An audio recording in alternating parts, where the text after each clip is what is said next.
On today's episode, countersteering for dummies.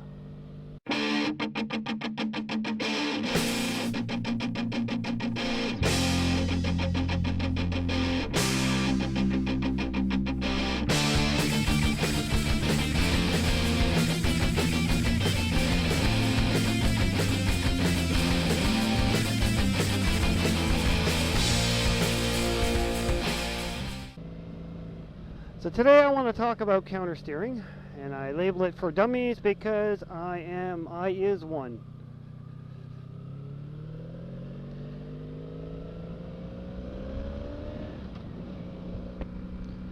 I know some people don't think about countersteering when you first start off because everyone's ridden a bike and it just seemed to come naturally. You just do it, you don't realize it, but on a bicycle you're not quite getting the speed that you would be on a motorcycle.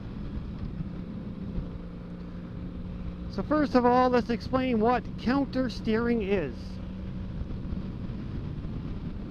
Countersteering is steering in the opposite direction of your handlebars. So you're pushing your handlebars in the opposite direction of where you want to go.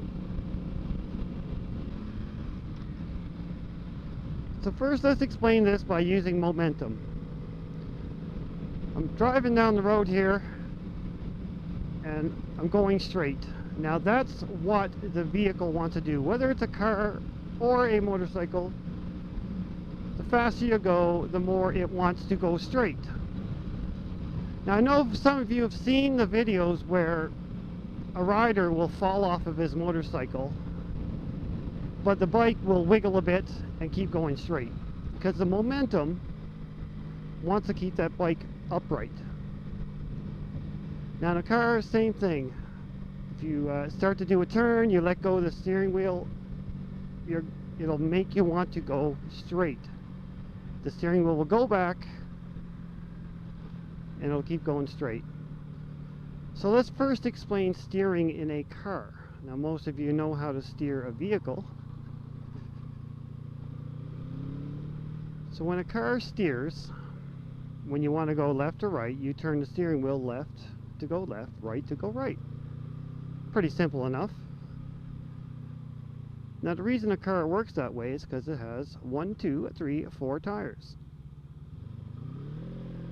So when you turn left, for example,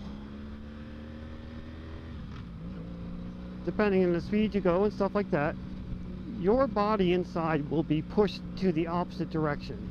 Because like I said, the car wants to go straight, you're forcing it this way, so it's trying to split the difference and push you to the opposite direction.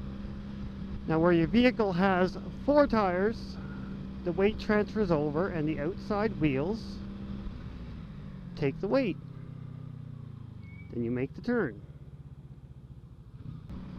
So now on a motorcycle, same principles. Faster I go, the more the momentum wants me to go forward.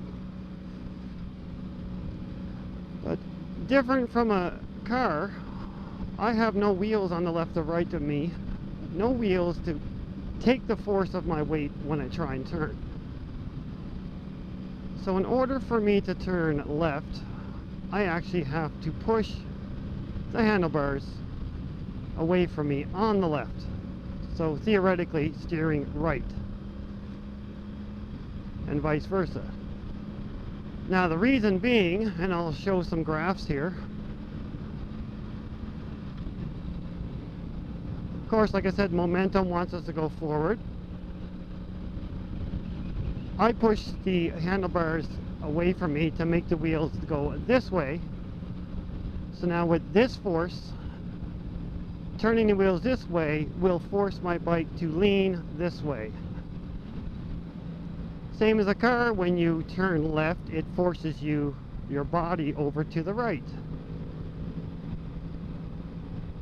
So if I want to turn left, like I said, if I want to go that way, I have to push my steering wheel this way, which forces my body that way, and then the bike starts to lean. Now you can turn and change lanes without even leaning your body.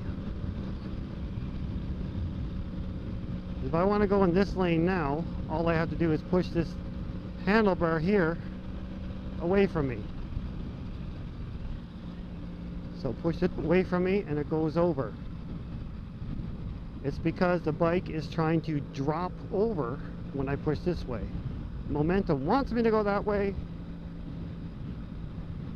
right? So it'll go in the opposite direction you push. Of course, the faster you go, the more you have to push, and then the more you will have to lean.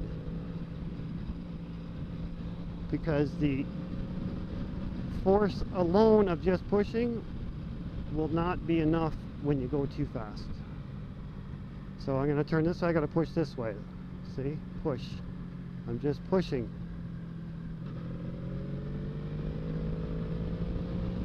Like I said, a lot of people naturally have been doing this on their bicycle or even riding bike and not really knowing they're doing it. So the idea of this video is to help you pay conscious to it. So like I said before, going slow is a bit different. I don't have enough forward momentum to counter steer. I actually have to steer the direction I want to go. Right? I'm going left, I'm steering left. It's because I'm going too slow for the momentum to make a difference.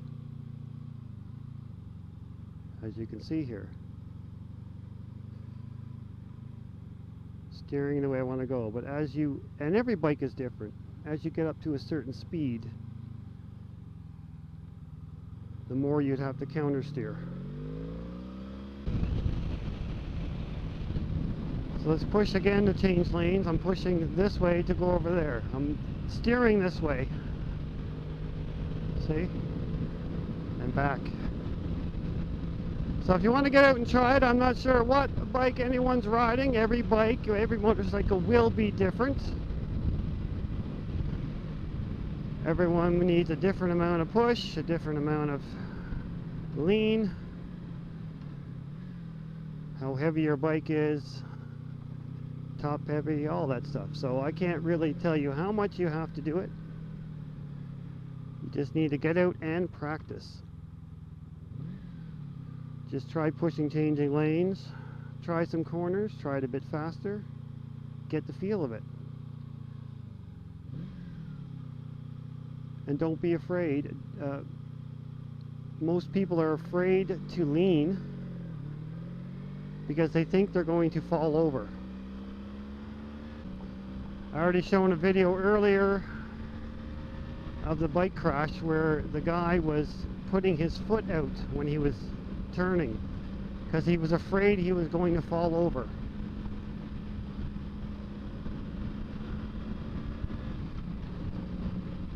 So if you're going in a turn, you will not fall over with, that's what I'm saying, with practice, because like I said before, the bike wants to stay upright. You are physically pushing it to go down.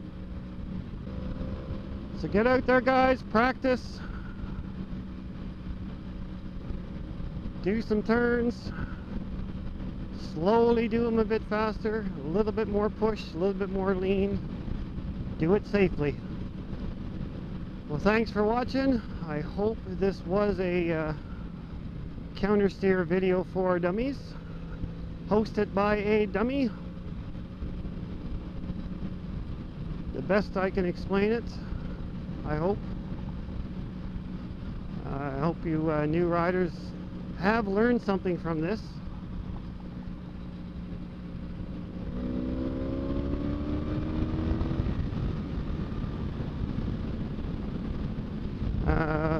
The pro riders, feel free to comment if I missed something or I said something wrong. So thanks for watching, and I will see you on the next one.